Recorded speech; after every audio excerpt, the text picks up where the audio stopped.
All right, and welcome back to Washington Commanders Insider. Today, we are going to be looking at the most recent injury update around the Washington Commanders, and then we're going to be looking at a couple key matchups, some matchups that I think that the Washington Commanders really need to take advantage of in order to get this win against the Philadelphia Eagles. And so, let's start with the most recent injury update, and let's start with Jonathan Allen. And so, I talked about this before, just a couple videos back, about Jonathan Allen and the potential of him returning. Looks like that they opened up his 21-day window. I talked about how Dan Quinn had really raved about how good he has looked, and based off of what he's done this week, it sounds like that Dan Quinn was very encouraged with what he has done, talking about just how good the week was and just how he's progressing. But ultimately, they decided to go ahead and rule him out. And so we're going to talk about how this is going to lead into one of the key matchups that the Commanders need to win.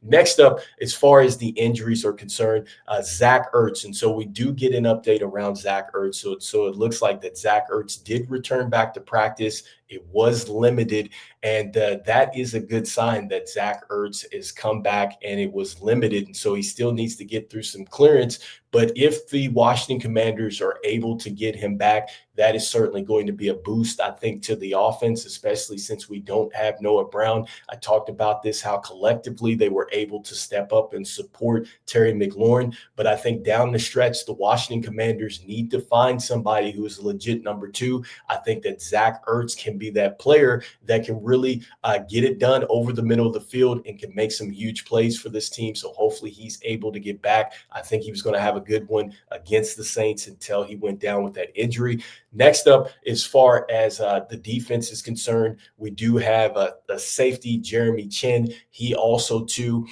is kind of trying to work his way back through the concussion and everything. He's listed as questionable. And so with that being said, let's go ahead and look back at the two key matchups that the Washington Commanders must win in order to beat the Philadelphia Eagles. And so let's start around defense and Jonathan Allen and his situation. And so with Jonathan Allen out, this is going to be, I think, tough for the Commanders because of just the fact that he adds some real value to this defense up front as far as stopping the run. And so, it sounds like he's close, but just not there. And so with him being out, this is going to be a tough week for him to be out. And so he was out against them the first time. But we know that Saquon Barkley had some success after he had those two big runs. He had 146 yards. He averaged about 5 yards a carry. And so, this Commanders defense, as you see, it's ranked 11th total defense and 5th in pass defense. But really, the Commanders have struggled to stop the run all year. They're ranked 25th there. And so this is key.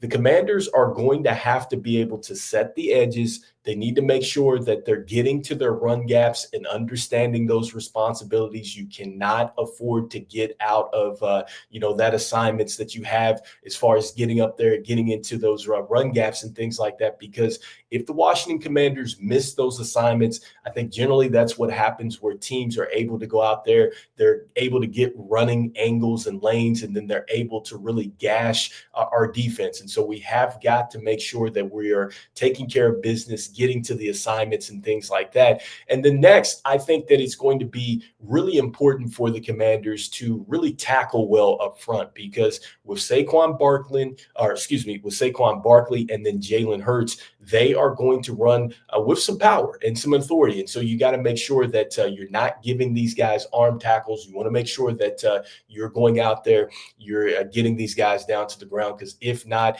these guys are able to break tackles and then also two gashes that way. And hopefully we're able to take away a lot of this second level stuff, because I think that it's been too easy for teams to just get to the second level. And so we have got to make sure that we do that. And so that is key. Matchup number one is that the Washington Commanders must win up front in their front four. And so that means that you need to have some good performances collectively across the board, from Farrell, from Newton, from Payne. Like, these guys have got to win, Dorrance Armstrong.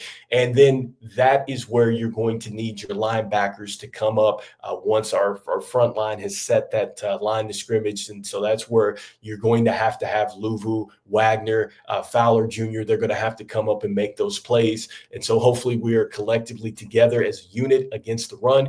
And I think that it helps us that we have Marshawn Lattimore out there, because with Marshawn Lattimore in the secondary, now I think that this defense can maybe allocate some more support up front against the run. And so hopefully that helps us. And so that leads me to really point number two, and that is Marshawn Lattimore. I think that Marshawn Lattimore has to win on Sunday in order for the Washington Commanders to win, because A.J. Brown has been very good against the Commanders. In fact, I saw a stat here that he has had 28 catches for 462 yards and has scored 5 touchdowns in 5 games versus the Commanders since he's been an Eagle. And I think one of the most notable games that a lot of us Commander fans remember is where he took it to Emmanuel Forbes Jr. And so hopefully with the addition of Marshawn Lattimore, he takes away the playmaking ability of A.J. Brown.